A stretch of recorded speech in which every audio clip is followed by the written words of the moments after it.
notícia, colaboradora regular e crítica de Jornal Folha de São Paulo, tem um blog, é professora de leitura e escrita criativa.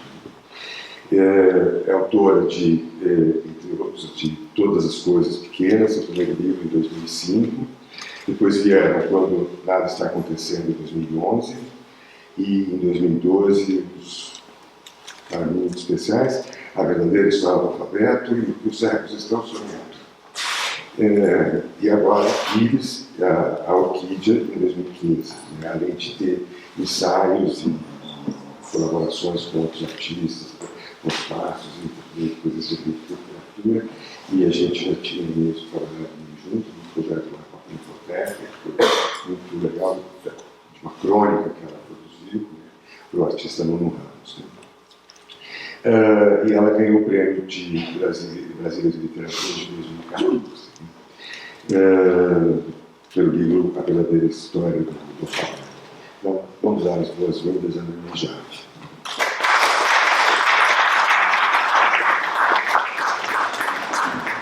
Obrigada. Já para falar. Pensei que você fosse fazer uma pergunta. Não.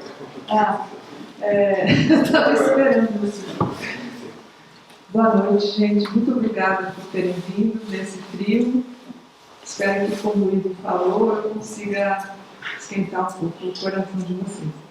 E também queria agradecer muito ao Ivo por ter me convidado. Já é uma ideia, né, que faz tempo que o Ivo tinha me chamado para participar de alguns ciclos sobre imaginação. Finalmente a gente conseguiu e eu estou super contente de ver esse prédio tão movimentado, cheio de gente, cheio de atividades boas, porque eu sentia que era um desperdício para a cidade não ter um aparelho como esse aproveitado. Então acho que está acontecendo agora e fico muito contente.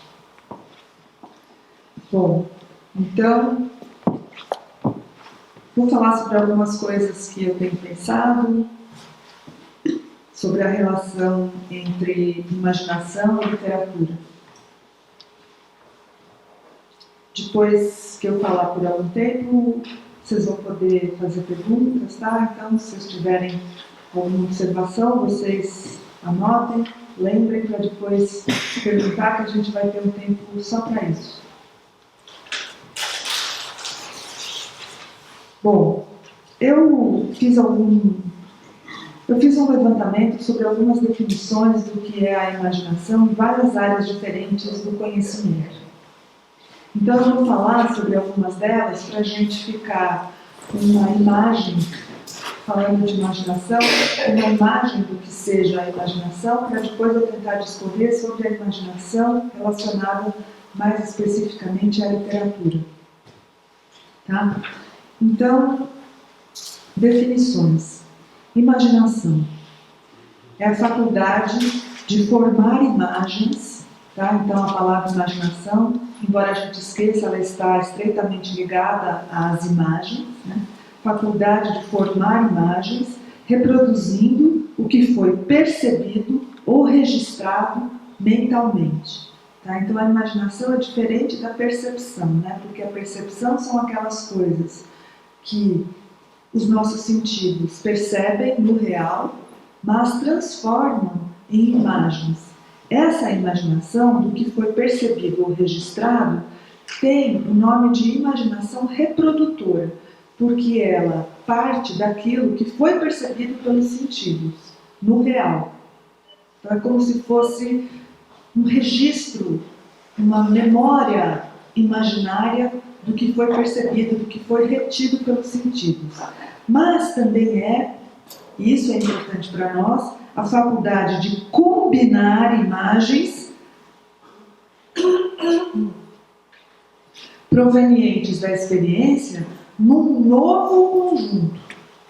Combinar imagens num novo conjunto. Daí não é só registro, mas é a capacidade de combinar o que está registrado num conjunto que ainda não existe. E essa é a imaginação criadora ou inovadora, ou seja, a imaginação com uma função dupla, tanto de registrar como de criar.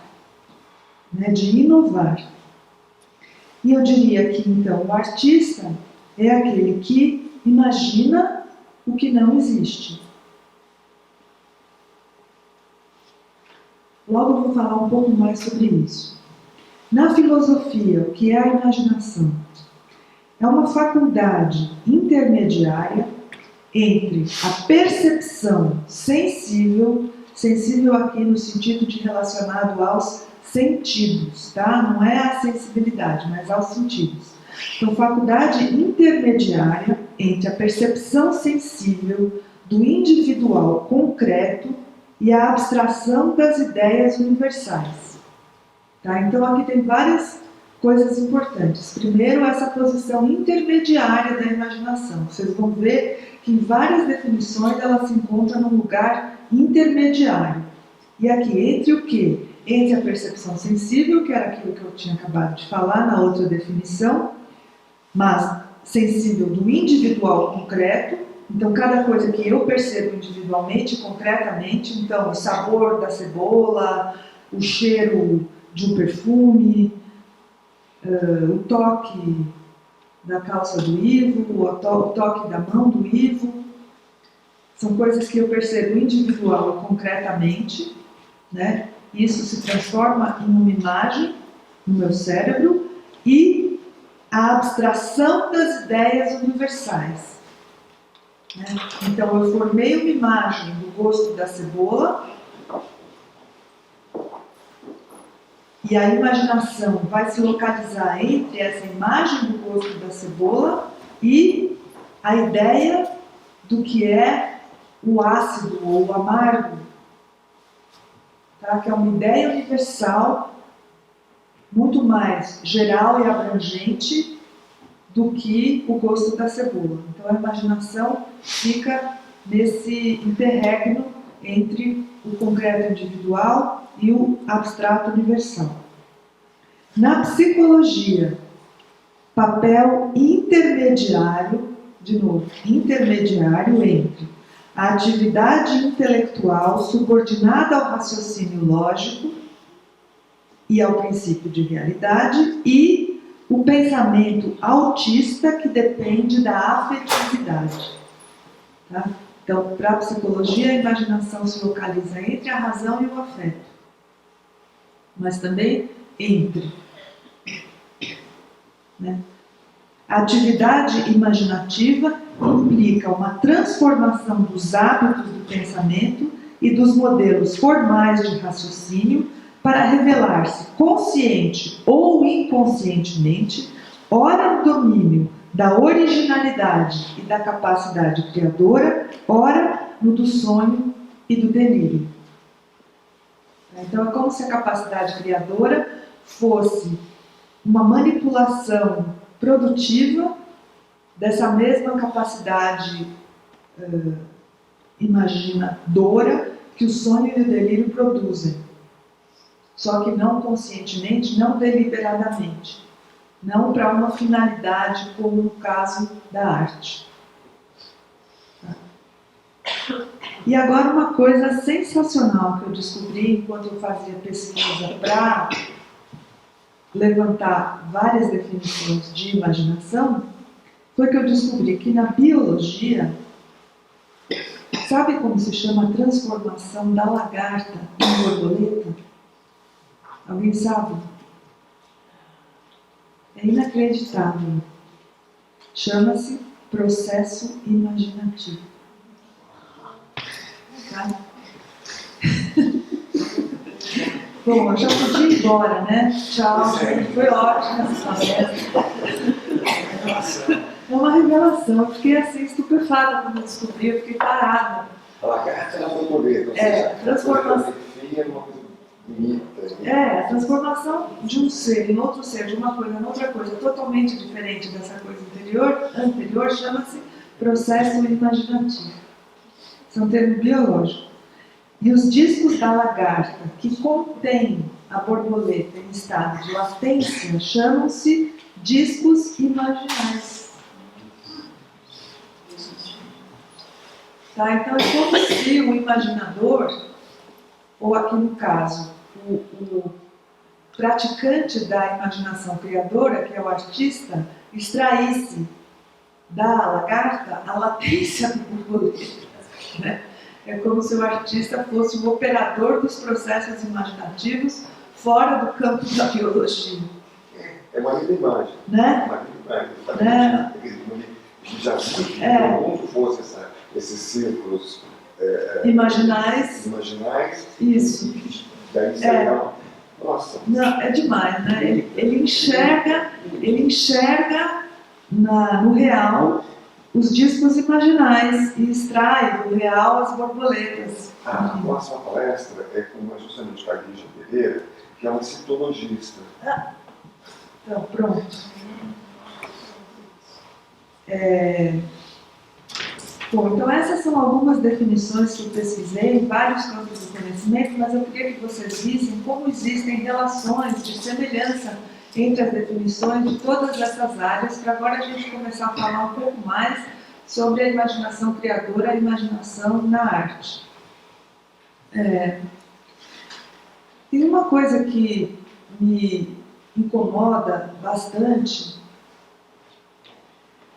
que é quando um artista, ou no nosso caso, um escritor, se posiciona politicamente e aqueles que discordam da posição política que esse autor expressa ou manifesta, muitas vezes dizem: não, esse autor aí é um ótimo artista, um ótimo escritor, ele escreve lindamente, mas politicamente ele não passa de um ótimo imaginador. Ele está fora da realidade, ele fica imaginando, os artistas são idealistas, eles imaginam coisas fora da realidade e daí as expressões políticas deles também são loucas, idealistas. Né? Eu quero dar 2 exemplos. Um deles vem do Davi Grossman, que é um escritor que eu admiro muito, com cujas ideias políticas eu concordo muito e cuja literatura eu amo demais. E ele se posiciona, sempre que existem conflitos árabe-israelenses mais agudos, ele se posiciona porque ele tem uma militância política muito expressiva em Israel. E eu lembro uns 3 anos atrás, quando teve uma das últimas intifadas, ele se pronunciou e ele perdeu um filho, né, na guerra. E mesmo assim, mesmo tendo perdido um filho, ele continua sendo um pacifista radical. E a minha irmã tem posições bem contrárias às minhas, e eu estava discutindo com ela e falando: olha só o que o Davi Grossman disse, e ela me falou: não, o Davi Grossman escreve muito bem, mas politicamente ele não entende nada. Né? E anteontem, o Raduan Assar escreveu também um editorial na Folha, expressando as opiniões políticas dele, e hoje, na coluna do leitor, eu também li algumas cartas reclamando, mas não, aqui eu não quero ter nenhuma conversa, nenhuma discussão de teor político, mas só falar sobre essa ideia de que a expressão literária do autor não tem nada a ver com a sua expressão política, que quando o autor se expressa politicamente, ele está sendo louco, ele está imaginando demais. Né? E é essa a ideia que eu quero defender aqui essa noite sobre o papel político da imaginação literária. Tá? E lembrando sempre desse lugar intermediário da imaginação, desse lugar que fica entre a razão e o afeto, desse lugar que fica entre a percepção sensível e o registro sensível e a capacidade inovadora, criadora, inventora daquele que imagina, que é de criar mundos novos. Tá? Então, como eu tinha falado, o artista, o imaginador, tá? Estou criando um termo aqui que nem existe, aquele que imagina, é aquele que inventa o que não existe.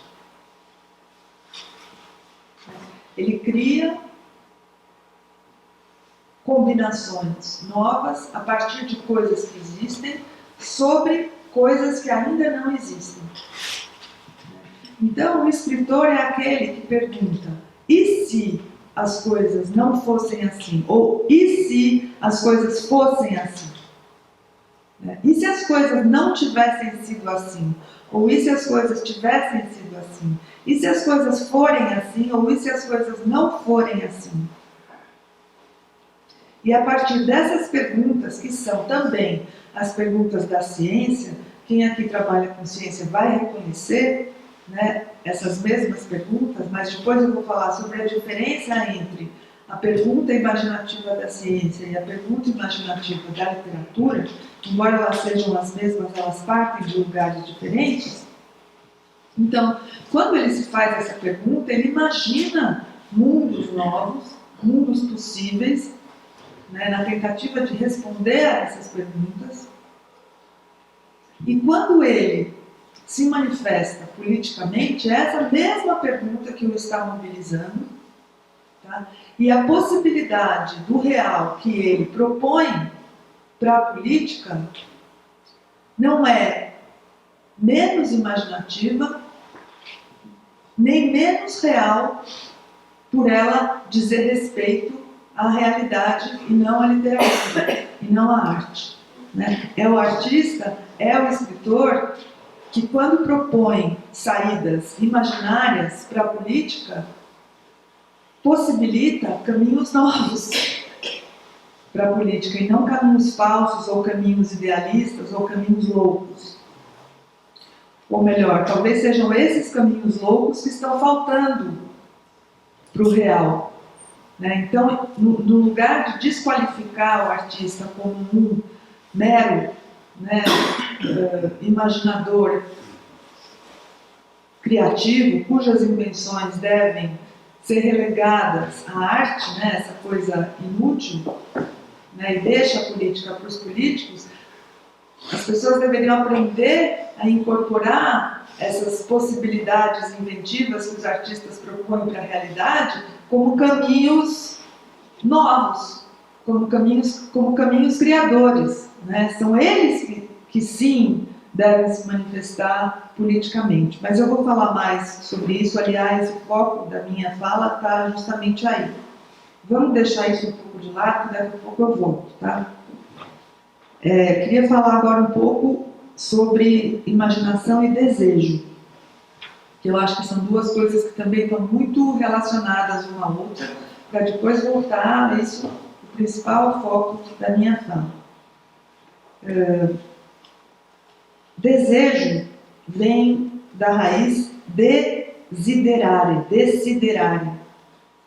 Siderar é, como vocês sabem, olhar para o espaço. Né? O espaço é sideral. Desiderare significa desconsiderar. Considerar é olhar para o espaço. Desiderar é desconsiderar, não prestar atenção na consideração. Então, desejar, na verdade, é algo como buscar uma estrela perdida. Tá? Isso é que é desejar. Quem deseja não considera. Como se desejar fosse o oposto de considerar. Então, desejar também está no terreno do afeto, não no terreno da razão. Então, desejar é buscar a estrela perdida. Lindo, né? É que o Lacan fala que desejo é o desejo do outro. Né? Essa coisa. Você quer ser o desejo do outro. A estrela que você... É isso. Né? Porque o desejo só existe em relação àquilo que nós não temos, àquilo que falta. Só existe desejo onde existe falta. Onde existe preenchimento total, como falam até no budismo, o principal problema do humano é o desejo. Quem não deseja não sofre, é verdade. Né? Então, essa tentativa de preenchimento harmonioso do budismo é a privação, a ausência de desejo.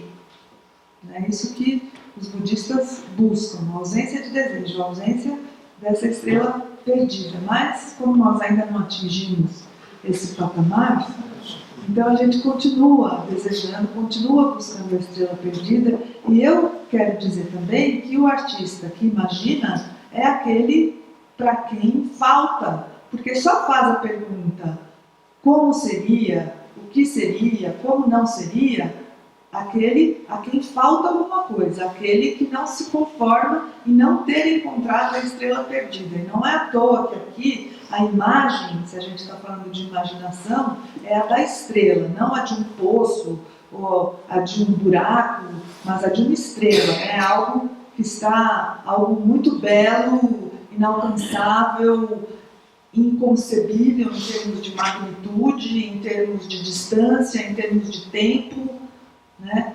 Então não é à toa que a imagem aqui é a da estrela. E o artista, nesse sentido, também é aquele que deseja. O imaginador é aquele que deseja, aquele que vai atrás do que ele não tem e fica imaginando como seria se ele tivesse ou como não seria se ele tivesse, já que ele tem. Então eu quero localizar a escrita como uma tentativa de recuperação de uma estrela perdida.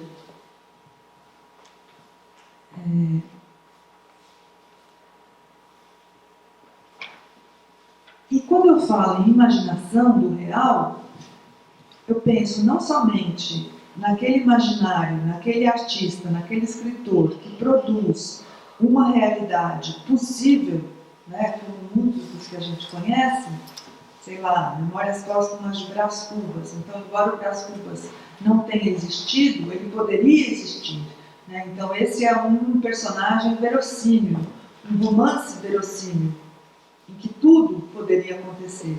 Mas vocês vão então me perguntar, mas e o Kafka, quando ele fala de um inseto monstruoso? Né? Que relação isso mantém com o real?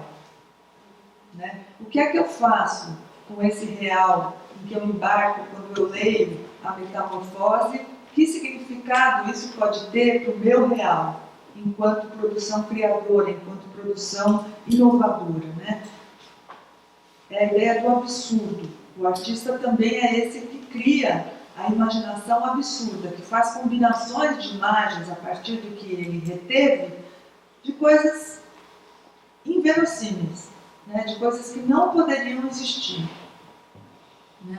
E eu quero colocar a ideia de absurdo como uma ideia de alteridade radical, né? Em que aquilo que está sendo imaginado, aquilo que está sendo criado, produzido artisticamente, não tem absolutamente nada a ver comigo, não tem nada a ver com o eu, né? Como um inseto monstruoso.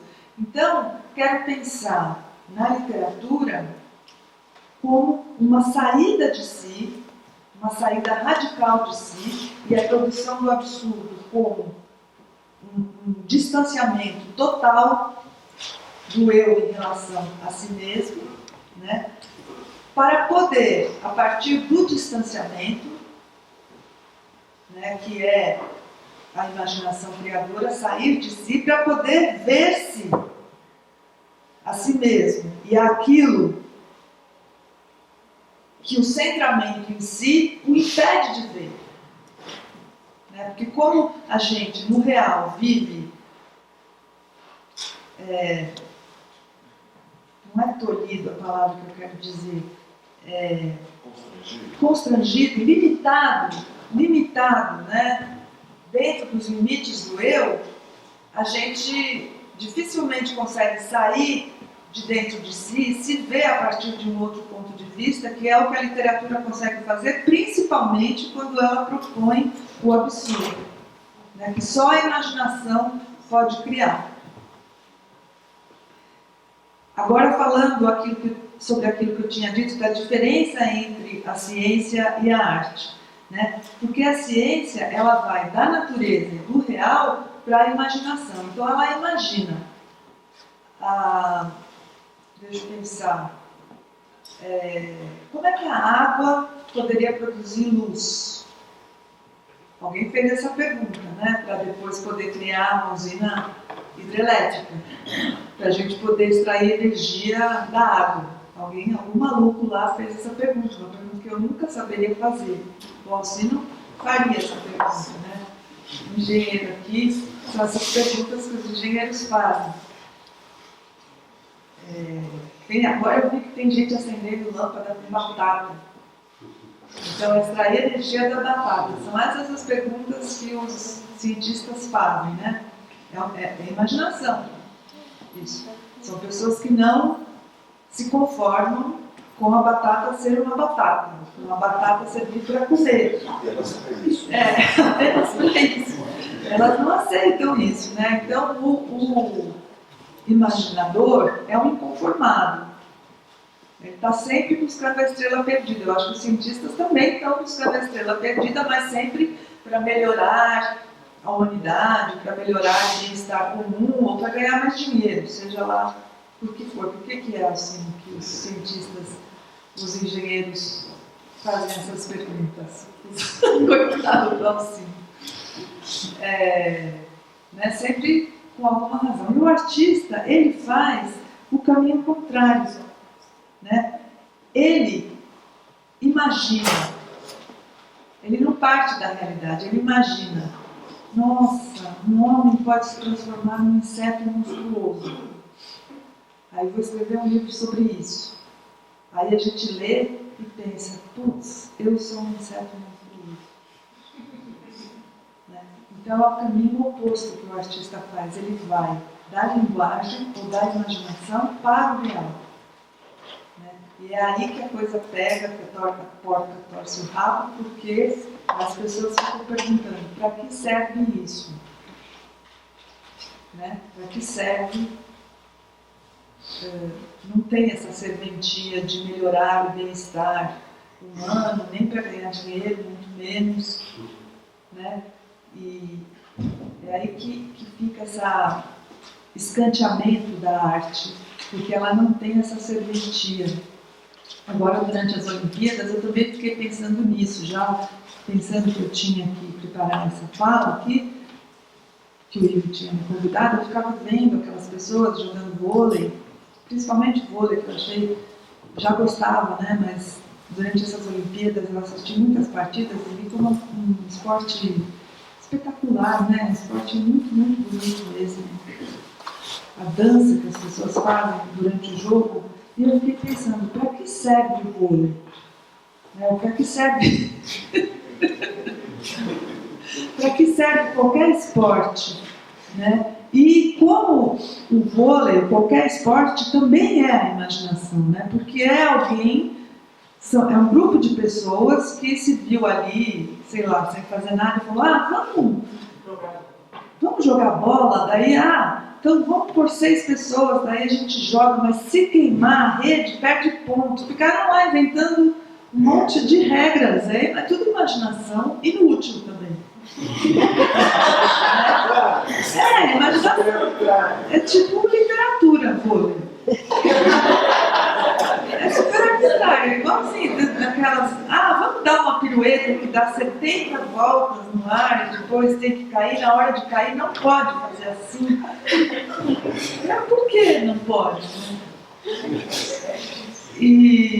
Então é tudo imaginação, só que como isso foi comercializado, se transformou em autossuperação e competição e para ver quem é. Então acabou ganhando uma serventia que é aparecer nas Olimpíadas e ganhar muito dinheiro também. Mas isso é um tal limite, é um tal restrito que cada ação tem. Cada imaginação, ato imaginário tem. Tem que ter. Mas em essência, como proposta, é muito parecido com literatura do esporte. Né? E a apreciação que a gente faz do jogo, nesse nível, como o das Olimpíadas, que é o nível mais perfeito que os humanos puderam atingir, é igual ao livro. Um ótimo livro. É um grande clássico. É você ficar apreciando, é uma apreciação do belo. Né? Aquilo que o humano é capaz de inventar. Né? Ficar correndo 100 metros, para quê? Né? Pode andar, para que correr? Então, eu senti o mesmo prazer. Legal, na minha opinião, é a imaginação gratuita. Isso que eu estava falando sobre a inutilidade da arte. Né? É uma coisa que se fala muito, mas que a gente nunca entende muito bem. Né? Só tomar um pouco, tá? Não vou dar.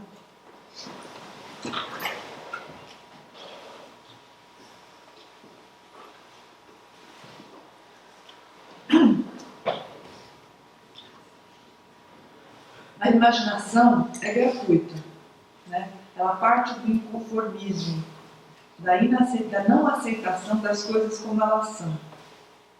E eu vou atrás da estrela perdida porque eu não me conformo em não tê-la, em não conhecê-la, em não saber dela. Né?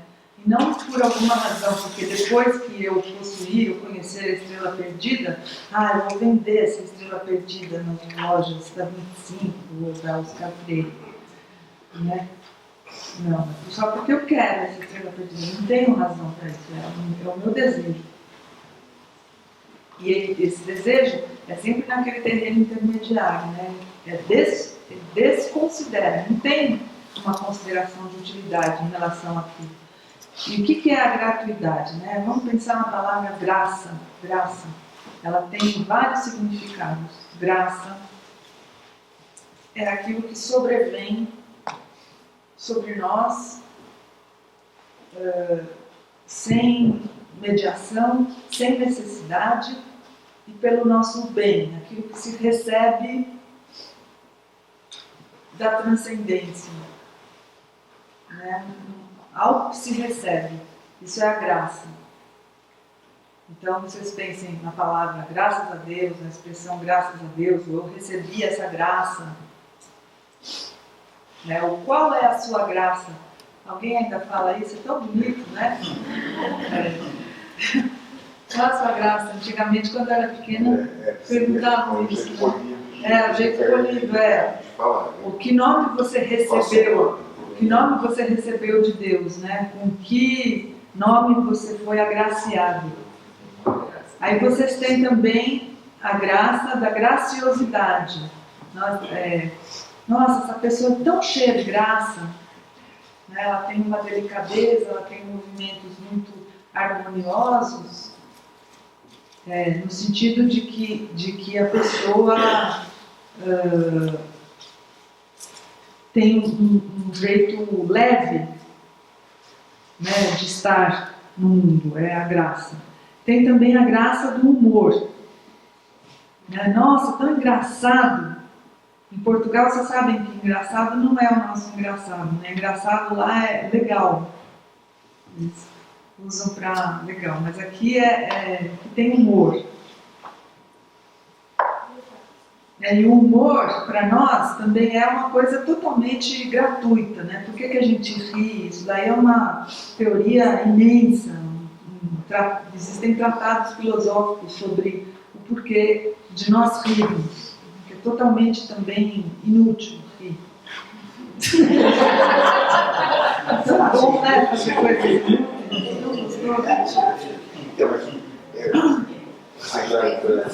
aqui, é muito bonito, né? Por exemplo, no livro do Nome da Rosa, o livro que desapareceu é o do riso. É do riso, claro, porque é contravenção rir, né? Coisa mais. Então, porque lá naquele convento do Nome da Rosa tem que ser tudo muito rígido e opressivo. E rir não tem nada de rígido nem de opressivo. É um excesso do corpo, né? O riso.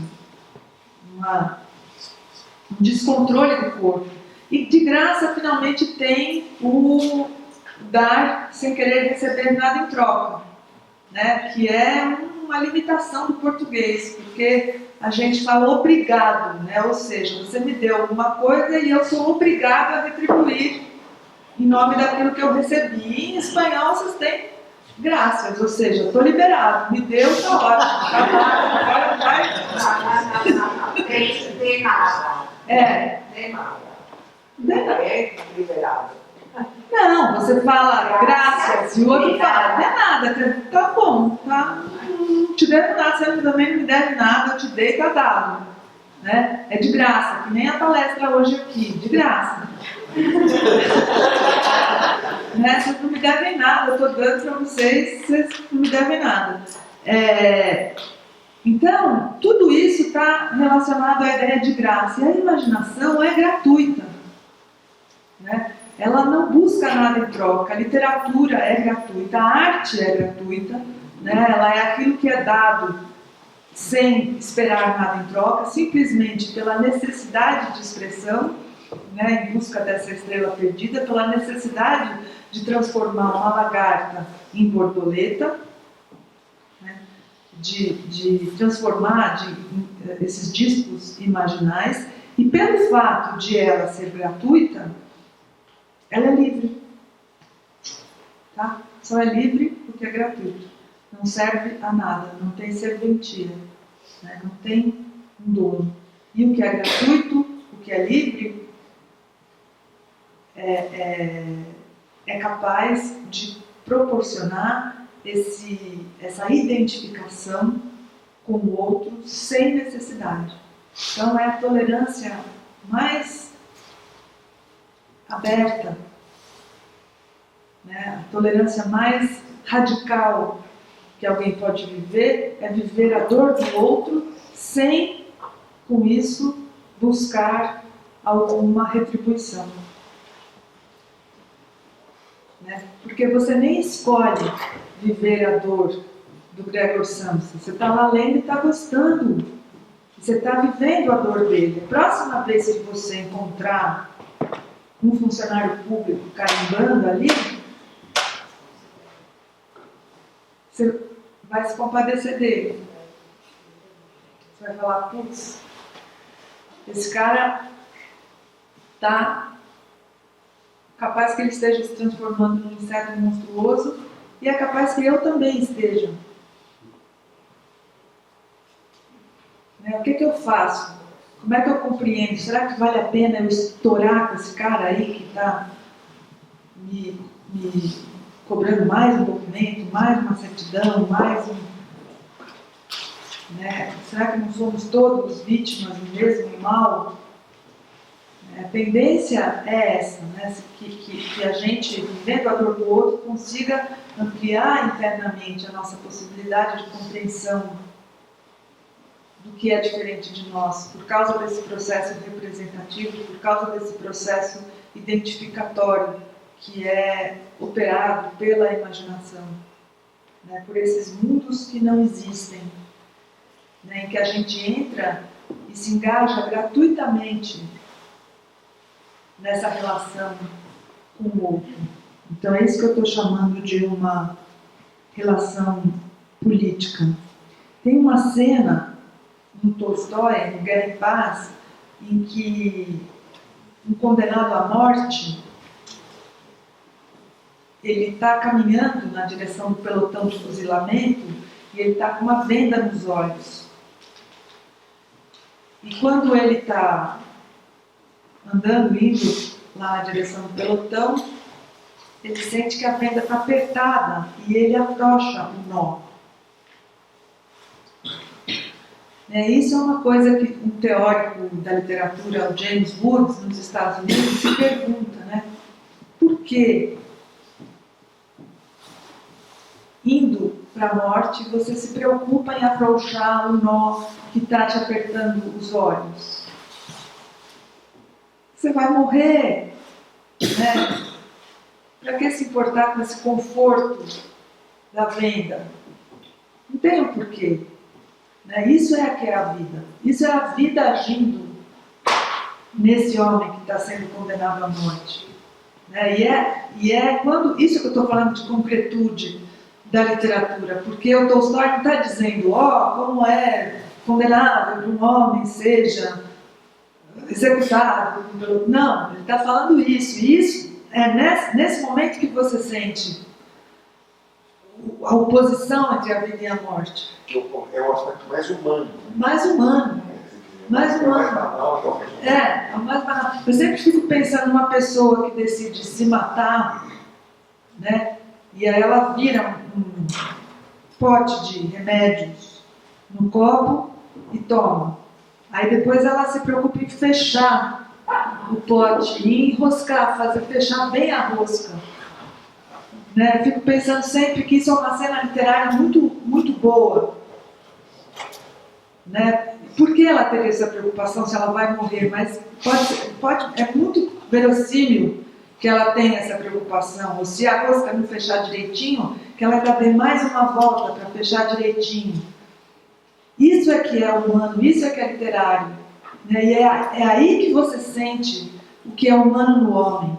É nessa hora de fechar, apertar mais a rosquinha, de afrouxar a venda indo na direção da morte. Né? É disso que eu estou querendo falar.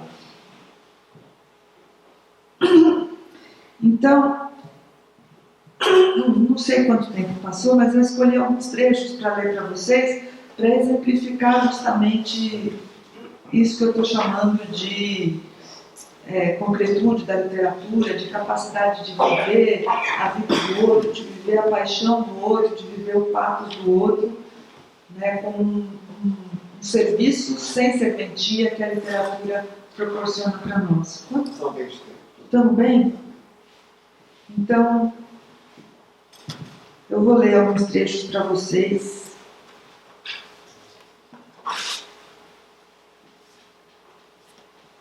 Que eu escolhi.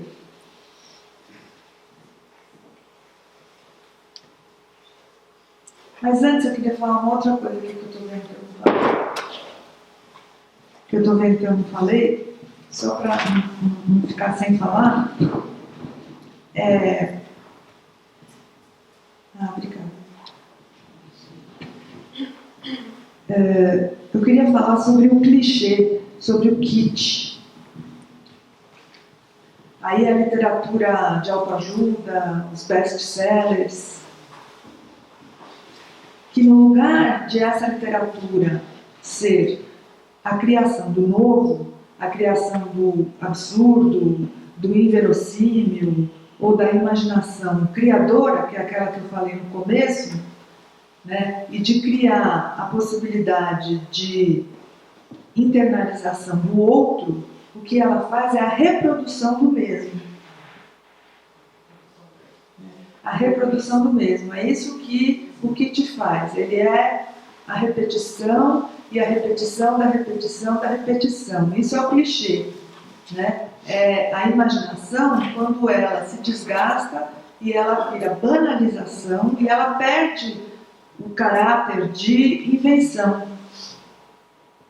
Então, essa literatura, por ela ser a manutenção do mesmo e a reprodução do mesmo, não a invenção do outro, né, do isso é aquilo, do A é B, lagarta é borboleta, ela não tem essa função, sem função, né, essa função gratuita de compaixão, né, e de ampliação do nosso horizonte interno de tolerância. Você fica feliz porque o que você está vivendo nessa literatura reprodutiva é você mesmo. Então você fica sempre feliz, porque né, é igual você estar num lugar em que as pessoas ficam dizendo como você é legal, como você é bom, como você é incrível. E aí tá ótimo, é isso que eu quero mais da vida, é isso mesmo. Isso daí é a anti-imaginação. Então agora eu vou ler o trecho do livro que eu escolhi para vocês, que é de um livro incrível, de uma autora argentina, jovem e recente, chamada Selva Almada, e o livro é O Vento que Arrasa.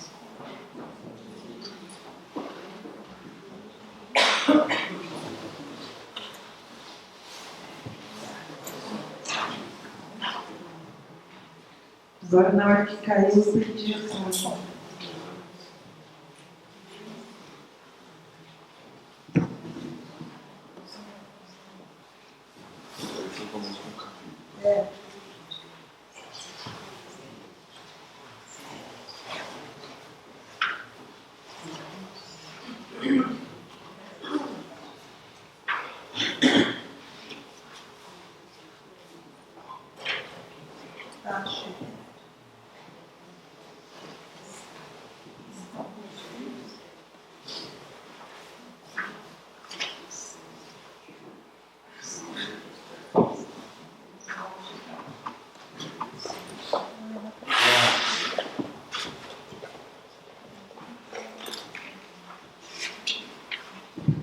Só um minutinho, gente.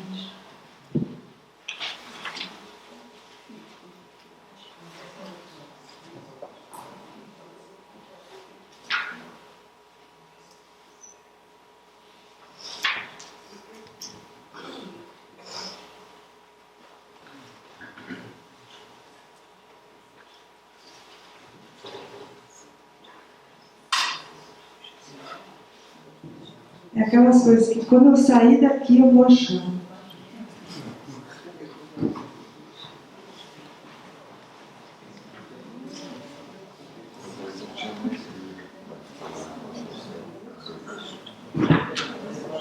Eu estou bem pertinho, mas não estou achando.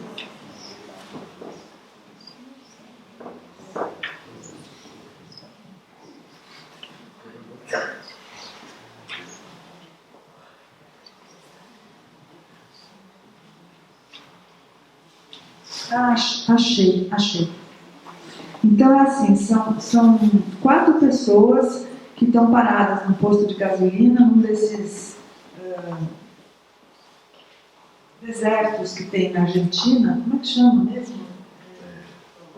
Pampa, isso. No Pampa argentino, e eles estão parados num posto de gasolina abandonado, muito precário, e eles sentem que está chegando a chuva. Tem um cachorro vira-lata, que é um dos personagens mais importantes aqui do livro. E esse trecho que eu vou ler para vocês é do cachorro sentindo a chegada da chuva. Como a gente sabe, os bichos sentem a chegada da chuva antes dos humanos. Muitos humanos se guiam pelo comportamento dos animais para saberem que a chuva está chegando. Então aqui o cachorro se chama Baio. Os músculos passaram o dia quietos, mas o sangue que continuava latejando feito louco dentro de seu corpo, aos poucos aqueceu o buraco na terra até o ponto em que nem as pulgas aguentaram mais. Pulando como ursos bailarinos sobre uma superfície escaldante, elas saltaram para o lombo de outro cachorro ou para a terra fofa ao redor, esperando que aparecesse um anfitrião mais benevolente. Mas não foi por sentir que as pulgas o abandonavam que o Baio se sentou de repente. Foi outra coisa que o arrancou do torpor seco e quente, trazendo-o de volta ao mundo dos vivos. Os olhos caramelos do Baio estavam cheios de remela. A película delgada do sono persistia e lhe revoava a vista, distorcia os objetos. Mas ele não precisava de vista agora. Sem sair da posição em que estava, ergueu ligeiramente a cabeça. O crânio triangular terminava nas narinas sensíveis, que investigaram o ar 2 ou 3 vezes seguidas. Devolveu a cabeça ao eixo, esperou um momento e voltou a farejar. Aquele cheiro era muitos cheiros a um só tempo. Cheiros que vinham de longe, cheiros que era preciso separar, classificar e reunir para decifrar o que era esse cheiro feito de tantas misturas. Era o cheiro da mata profunda. Não do coração da mata, mas de muito mais para dentro, das entranhas, por assim dizer.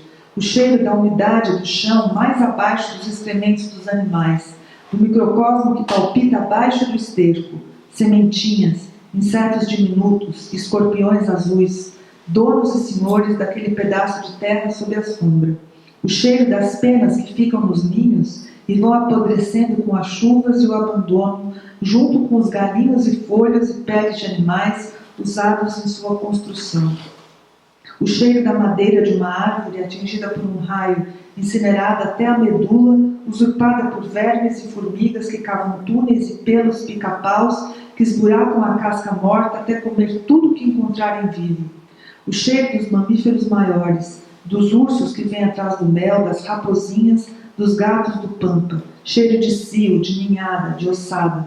Saindo da mata e já na planície, o cheiro dos cupinzais. O cheiro dos ranchos mal ventilados, repletos de barbeiros, o cheiro de fumaça dos fogões que crepitam sobre os beirais e o cheiro da comida que se prepara neles, o cheiro de sabão em barra que as mulheres usam para lavar a roupa, o cheiro da roupa molhada secando no varal, o cheiro dos boias frias curvados sobre os campos de algodão, o cheiro dos algodoais, o cheiro de querosene das colheitadeiras.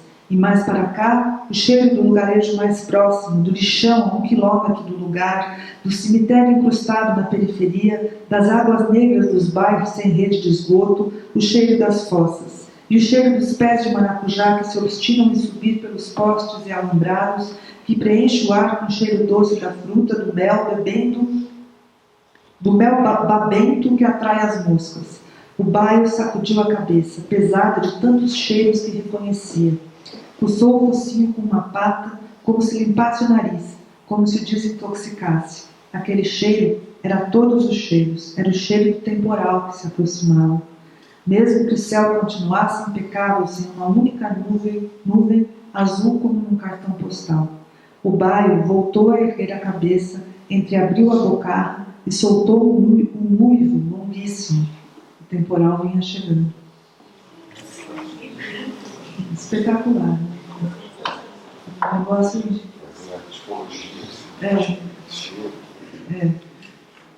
incrível, né? Esse livro é maravilhoso. Olha o tamanho do livro. Assim. Você lê 1h30. Então, esse daqui é um exemplo que eu queria dar para vocês, né, da imaginação. Quem é que pode saber como um cachorro cheira?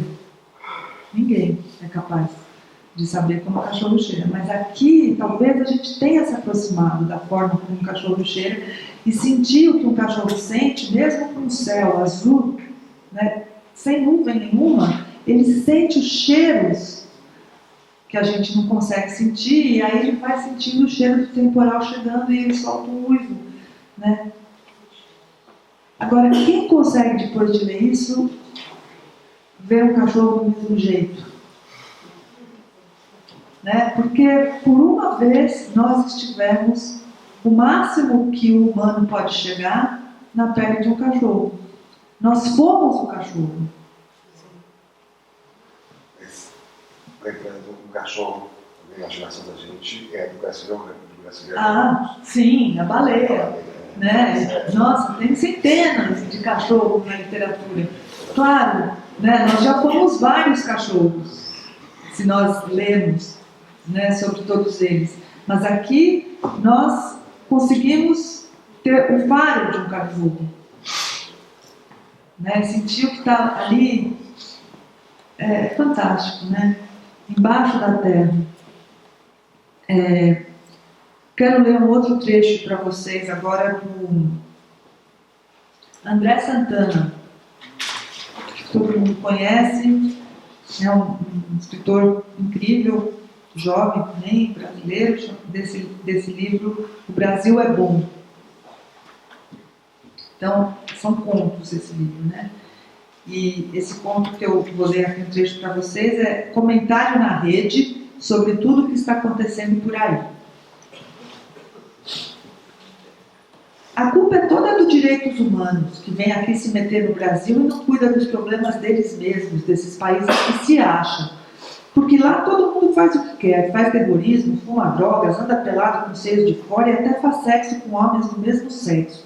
Porque os direitos humanos vêm aqui e falam mal da gente, diz que aqui a gente trata bandido mal. Mas quer o quê? Que trate os bandidos bem? Que eles fiquem na rua estuprando as meninas, que ainda é tudo crianças? Que eles joguem as meninas do alto do prédio? Que matem os próprios pais para comprar drogas? Que nem aquela menina que nem era brasileira nem nada, era alemã, e matou os próprios pais para ficar namorando aquele namorado dela que fuma drogas? Aí vem os direitos humanos e quer soltar tudo. Não quer que ninguém vá para a pena de morte. Se matou, tem que morrer. Porque até a Bíblia diz que é olho por olho e dente por dente. Os direitos humanos é quem não deixa. Os direitos humanos queria até que o Nardoni fosse inocente no julgamento dele. Os direitos humanos não quer que o cidadão de bem tenha a própria arma para se defender contra as drogas, mas deixa essas meninas usar pulseira de plástico para fazer sexo. E aí os tarados vêm e estupram elas. E os direitos humanos quer deixar elas usarem essas pulseiras de plástico. Claro que os tarados vão estuprar. Quer o quê? Os direitos humanos acham que não tem nada demais usar pulseira de plástico. Mas ele não leva em consideração que esses tarados que estupram também ficam vendo as meninas aí andando praticamente indecentes, de pulseira de plástico, que pode até fazer sexo oral quando é amarelo, eu acho. Ninguém é de ferro. Não que é certo fazer estupro, mas os direitos humanos têm que entender também que essas meninas ficam provocando, imitando tudo que aparece na novela, que tem cada vez mais essas cenas de sexo em plena novela das 8. E as crianças ficam vendo, porque os direitos humanos diz que criança pode tudo. Aí, quando vem um bandido e pega o seu carro no farol e dá um tiro na sua cara, você que é um cidadão de bem com a sua família, o que é que acontece? Vem direitos humanos e protege os bandidos e quer que a gente que é homens de bem, que não temos direitos humanos nenhum, fique quieto vendo os estupradores todos levando boa vida lá na cadeia, comendo comida que a gente paga e até levando mulher lá para dentro para fazer sexo, etc. Isso é ótimo. É muito legal os direitos humanos, né? Como se fosse uma pessoa. Mas eu acho muito legal esse texto também, embora ele seja bem alegórico, né? Porque acho que nem um cara assim tão conservador falaria as coisas desse jeito, não sei, pode ser que sim. Mas falaria, acho que sim, né? Os direitos humanos. Primeiro porque está falando assim, né? O Ivo está dizendo que o Trump está falando assim. É esse princípio. Porque primeiro porque tem um humor incrível aqui, a ironia dele é muito bem construída, né? E depois porque você vai internalizando a fala, né? Porque aqui é pelo discurso mesmo. A fala de um conservador, né, de uma pessoa muito não sei que nome nem dá isso. Uma pessoa, enfim, um conservador muito radical aqui, você vai incorporando essa fala e o teu nível de pelo menos comigo isso, né? Pode ser que alguém aqui tenha tido uma reação diferente, mas comigo isso, o meu nível de incômodo, né, com relação a essa fala, da qual eu discordo completamente, vai se efetivando, se concretizando de uma forma muito nada teórica. É como se eu estivesse falando isso que essa pessoa diria. Então a minha discordância, ela deixa de ficar no nível teórico e ela passa a ser no nível concreto, como se fosse eu mesma a estar falando isso. Então a minha discordância em relação a essa pessoa, ela fica autêntica, digamos assim, genuína. E só para terminar, um último trecho que eu escolhi, agora do livro Nova Gramática Finlandesa, é de um autor italiano chamado Diego Marani. Então aqui a história, é muito bonita essa história também, acho que é baseada numa história real, é de um soldado da Segunda Guerra Mundial que foi encontrado num navio de carga finlandês e ele estava muito, muito ferido e ninguém sabia para onde levá-lo e ele estava com um casaco que tinha um nome em finlandês, né? E daí então resolveram levá-lo para a Finlândia depois que a guerra acabou, porque ele foi encontrado num navio finlandês com um casaco de nome finlandês e falaram, vamos levar esse soldado para lá. E daí, quem sabe lá ele encontre a família dele. Só que ele não falava uma palavra de finlandês e ele também não lembrava nada do que tinha acontecido com ele. Ele foi levado para um hospital na Finlândia, onde ele foi tratado, ele se recuperou, ficou bem, mas ele não lembrava de nada e não falava finlandês. Imagina isso, essa situação. Como chama? Ele é Diego Marani. O livro se chama Nova Gramática Finlandesa. Daí ele já está há algum tempo na Finlândia e ele acaba se apaixonando pela enfermeira, né? Como seria de se imaginar.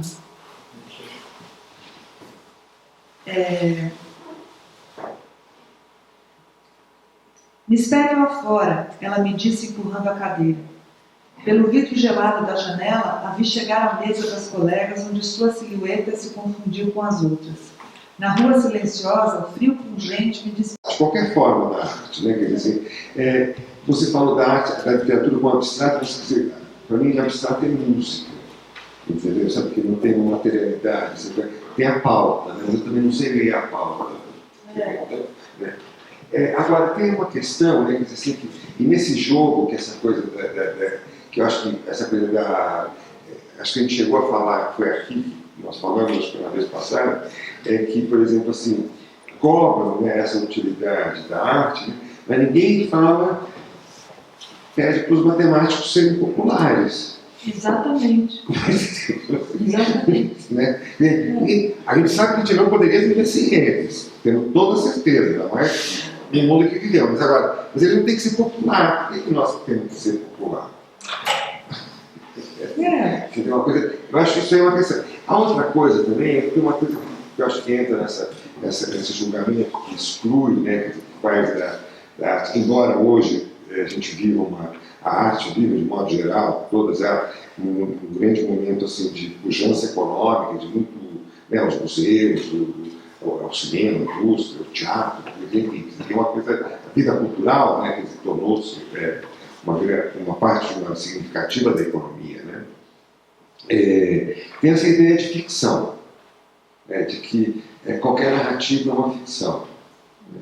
E aí talvez levante essa questão como esse descompromisso que se acusa o artista, né, quer dizer, ele inventou aquilo lá, entendeu?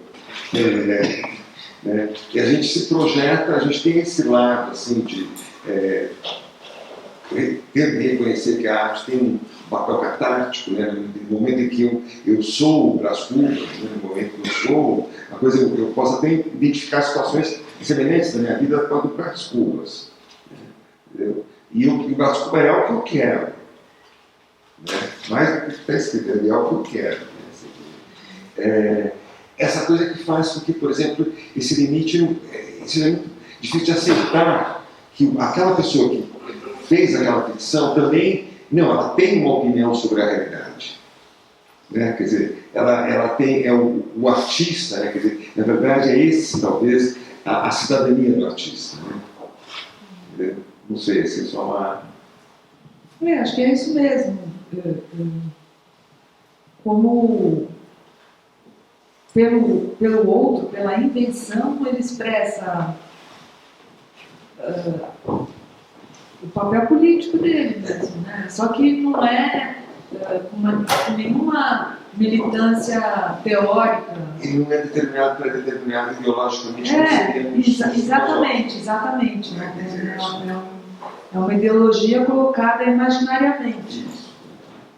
Isso não é muito bem aceito, não. Porque é como se esse discurso tivesse reservado para a ideia de entretenimento, passatempo, enquanto que a ideologia não, ela tem uma função mais produtiva ou transformadora, sei lá. Eu acho muito bonita essa ideia que você falou, né, a imaginação no poder, que era um slogan de maio de 68, né, na França, a imaginação no poder, né, de uma mudança, né, sentimentos a ver com essa questão. Né? Tem muito pouco artista no poder político, né? Mas eu acho que essa coisa do artista, eu ainda acho que aquela, assim, eu não sei, o Fellini, né, no Casanova, ele faz talvez uma das metáforas mais bonitas sobre o artista, né, que é o seguinte, que o Casanova, ele era um homem de múltiplos talentos, ele conhecia engenharia, ele conhecia artes, ele conhecia literatura, ele era um bibliotecário, né, mas sempre contratavam ele para trepar, para ver ele trepando, né, entendeu? Eu acho que o Fellini fez uma imagem maravilhosa, quer dizer, o artista tem muito mais talento do que aquela coisa que ele sabe fazer. Quando a obra está realizada, o outro vê e aí ele não tem mais, entendeu? Acho uma belíssima imagem. Bom, alguém quer perguntar?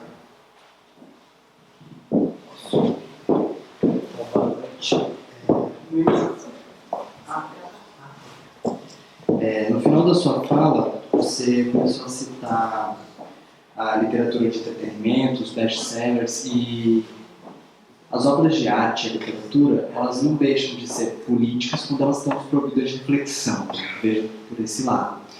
Então, qual é o resultado político que esse fomento à indústria, que esses produtos geram, acabam acontecendo na sua concepção, principalmente em literatura? Best-sellers, está falando? Best-sellers, Nenhum proveito político, porque exatamente pelo que eu estava falando, porque eles reproduzem o mesmo, né? É a reprodução até o nível da banalização, ou o estímulo à banalização, né? Porque a banalização é justamente isso, é o hábito, né? A conservação do mesmo, do igual, que não tem nada de imaginativo, então não tem função política nenhuma.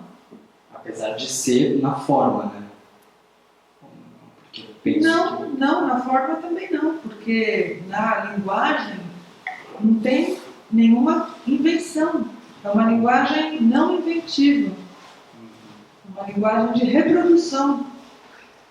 Então é de sempre extensão do eu, de reconhecimento de si, e não de invenção do outro, ou de capacidade de sair de si, como é aquilo que eu falei no começo da minha fala, né? Aliás, a palavra êxtase, que é o que a gente sente quando a gente lê, né, que é o que eu estava sentindo enquanto eu estava lendo aqui, êxtase significa fora de si, sair de si. Então, é o anti-êxtase. Não que todo best-seller seja isso, imagina só, né? Tem muito best-seller que, graças a Deus, bons livros que vendem muito, né? Eu estou falando desse best-seller mais de livraria de aeroporto, assim.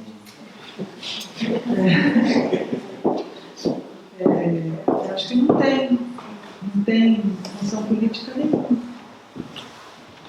Queria fazer um comentário sobre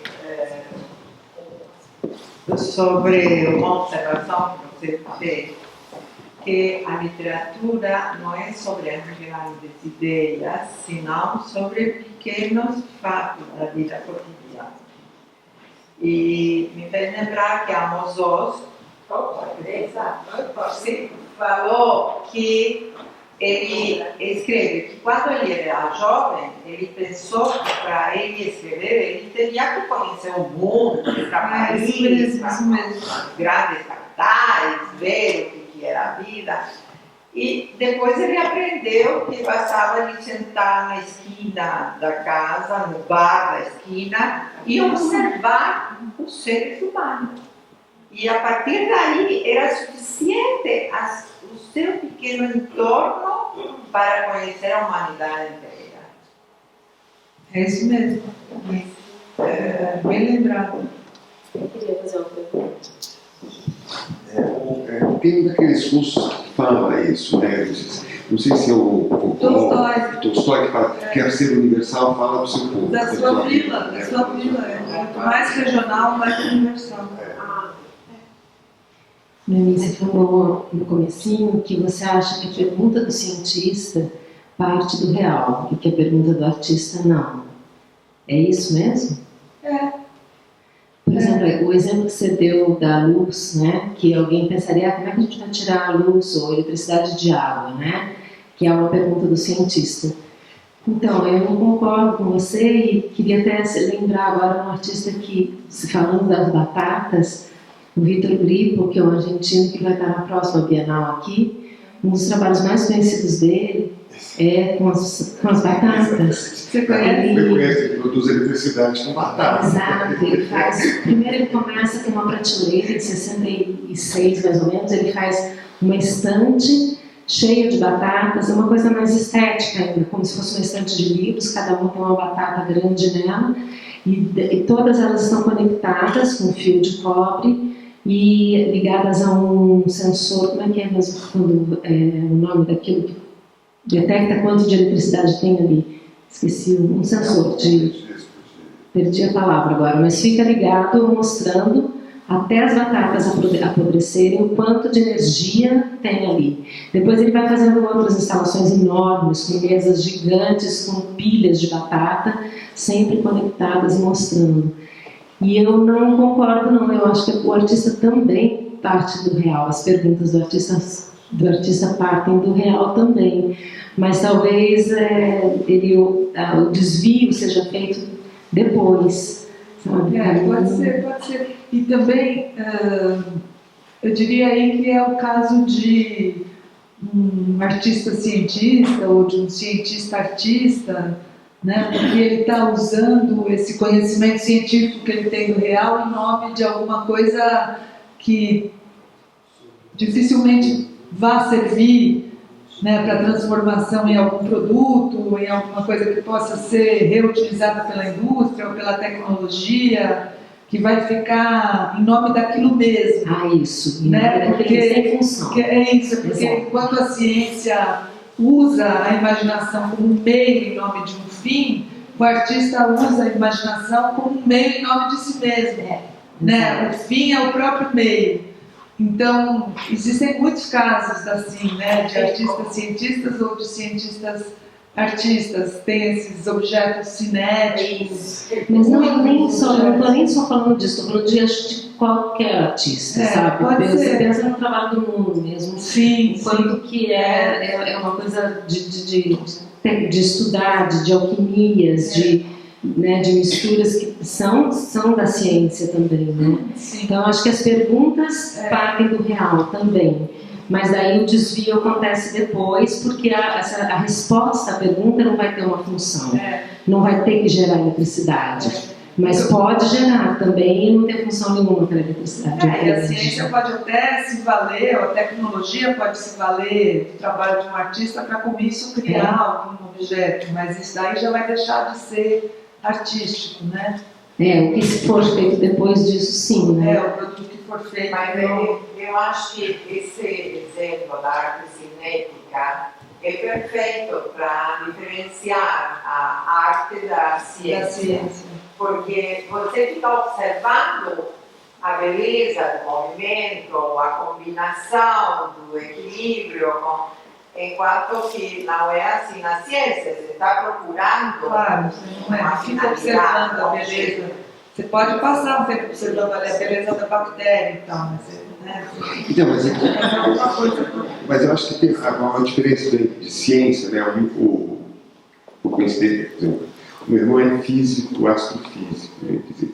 Uma vez ele me explicou uma coisa, ele falou uma coisa que eu achei assim, que é o seguinte, que a física, ela tinha que fazer certas perguntas, porque ela não poderia fazer outras perguntas, porque se ela fizesse essas outras perguntas, ela entraria na teologia. Ela deixava de ser física e viraria teologia. Né? Quer dizer, e é aquela coisa da regra do jogo também, do vôlei. Né? Quer dizer, você tem que bater, não pode bater lá na rede, só pode um toque de cada vez, porque não pode ter 3 toques. E talvez, quer dizer assim, a arte não tem essas coisas. Quer dizer, a gente até, durante o tempo, até teve os cânones, né, que organizavam assim, o academicismo, os gêneros, as coisas assim, né, que deu a modernidade também tinha lá um projeto de normatizadores, mas dos anos 70 para cá, dançou tudo isso, dançando, sendo desconstruído. E acho que um pouco isso que causa, talvez, um certo até desconforto mesmo, porque você pode tudo. Exatamente, dessa falta de limite, né? Dessa falta de limite que você pode tudo, né? Eu queria falar aqui, observando os 3 textos lá no ar, e depois do Santana, a gente percebe também uma transformação quando você lê, né? Porque o teu tom de voz, você acelerar ou não acelerar, dependendo do texto que você lê, a gente vai sentindo essa transformação dessa imaginação que te alcança e que nos alcança também. E eu fiquei, você escutando falar, ler o texto, isso acontece com a gente em silêncio, quando a gente faz uma leitura de um livro, né? Sim. Você concretizou isso, né? E a gente aqui assistindo percebeu isso. E eu fiz algumas relações, queria que você se você concorda ou não. Eu tive com a Mariana Chanley há umas 3 semanas, ela falando de utopia e distopias, né? E quando você fala de imaginação, e você falou de ideais, né? Eu fiquei pensando, assim, da imaginação, quando a gente pensa no Francis Bacon, que pensava com as experiências, né, de juntar animais, plantas, enfim, partiu de uma imaginação, né? E isso tornou possível. Então, assim, pensando na utopia e na imaginação, quais são as considerações que você tem a fazer, se a gente pensar na imaginação e pensar em utopia ou distopias tão presentes hoje na vida contemporânea? A utopia, né, esse não lugar, é a utopia, né? É um mundo imaginário, na direção do qual os idealistas caminham, né? Quando ainda era possível acreditar numa utopia, acho que agora não é mais, né? Não tem na direção de qual utopia caminhar, de que utopia caminhar. A gente está vivendo, acho que, num mundo pós-utópico, num mundo distópico já, né? Então, esse mundo distópico, para mim, é um mundo em que nós nos tornamos incapazes de imaginar, porque você não tem mais como desejar a estrela perdida, porque ela já se perdeu. E você nem vai na direção da falta, porque você já aceitou a perda, né? Para mim, esse seria o mundo mais distópico possível. É um mundo em que a imaginação ficou anestesiada, ficou impossibilitada, né? Ela não tem mais para onde nem por que se expandir, porque você está descrente da possibilidade de ir atrás dessa estrela, né? Porque a possibilidade de você imaginar o outro já morreu. Então, eu acho que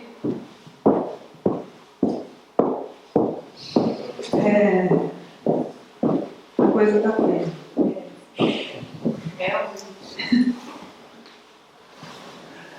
Acho que a coisa está bem feia, mas não estamos ainda nesse nível de não conseguir imaginar mais. Eu acho que a literatura traz, assim, essa leveza também diante dessa coisa feia. Você poder imaginar diante da literatura. Porque, né, a gente está indo atrás de conhecer o outro, né? Enfim, você vê que ontem um garoto de 12 anos se explodiu numa festa de casamento na Turquia, né? Aí você pensa, por que eu vou imaginar alguma coisa, né? Mas uma atleta parou de correr para socorrer a outra. Aqui nas Olimpíadas. Não sei. E ele estava buscando esse prejuízo. Sim, tem. Esses gestos, assim como dessa atleta, tem aos milhares, todos os dias, em todos os lugares. Né? Não, acho que a gente tem que pensar nesse garoto que se explodiu numa festa de casamento na Turquia. E a gente tem que pensar que é para esse garoto que a gente tem que ler. Né? Porque é esse garoto que precisa reconhecer a realidade daquelas pessoas cujas vidas ele está explodindo. É esse garoto que está tolhido pela impossibilidade de imaginar. Né? Ele que está pensando num mundo redentor, num mundo total, que não é o mundo da literatura. Então, quando eu vou em escolas públicas, ou quando eu participo de eventos do governo, né, de incentivo à leitura, é isso que eu digo. Né? Esse garoto é o que precisa de livros, porque ele é que perdeu a capacidade de imaginar. Então a gente não pode parar de pensar nesse garoto. É nesse garoto que a gente tem que pensar.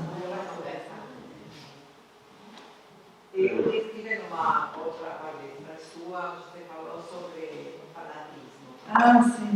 É isso. E aí eu não lembro como chamava o grupo que organizou. mas falou que o fanático, ele sabe o que você precisa. Isso. Então, esse garoto não é ele. Ele é fanático totalmente invadido e dominado por ideias fanáticas de outro. Exatamente. Você deu muitos exemplos, mas sempre da narrativa, da ficção, que é uma espécie de tentativa ainda de organização. Né? Mas a gente tem a poesia, né? Que ela não parte desse pressuposto. Eu acho que trabalha mais com a essência da literatura, a palavra, e aí divide com diversas outras áreas do conhecimento. Mas eu gostaria que você falasse um pouco, pensando nesse liame entre literatura e política, mas a partir da poesia, com o trabalho essencial da palavra. Eu acho que é mais ainda do que na prosa, justamente por causa desse cuidado tão extremado com a linguagem. Então, a gratuidade da poesia é ainda maior do que da prosa. Ela tem menos serventia, ela é mais livre, ela tem menos finalidade, né? Na poesia, como em nenhuma outra linguagem, o meio é igual ao fim. Então, eu diria que ela é a mais política de todas, porque ela é a linguagem em que o leitor e o autor estão lidando com a palavra da forma mais livre possível, em que você se transforma naquilo que você lê com a maior radicalidade, porque é o terreno do domínio total da metáfora, né, em que as coisas viram outras mesmo, né? É o disco imaginário ali da lagarta. O tempo todo você vê a borboleta na lagarta, né? Em cada artigo, em cada preposição da poesia está ali. Na prosa não, a coisa está muito mais diluída, por causa da narrativa, né? Então, a poesia é a mais de todas, eu acho. O último livro de David Grossman É um poema, nossa. é um poema. Ai, E é um manifesto. Nossa, é inacreditável aquele livro. Como chama mesmo? Cair fora do tempo. Isso. Está traduzido? Está traduzido. É bastante popular, tem muitos apreciadores. O David Grossman? Sim. Bom, eu agradeço a Noemi por essa magnífica conversa. Todos com o coração cálido. Agradeço a presença de todos. Queria convidá-los para, no mês agora de setembro, a palestra é no dia 20 e 22 também, se não me engano, na segunda-feira. E é a Lígia Pereira que vai falar justamente, ela é uma citologista, é diretora do projeto Genoma, né, na Universidade de São Paulo, e vai falar justamente sobre ciência e imaginação. Muito obrigado.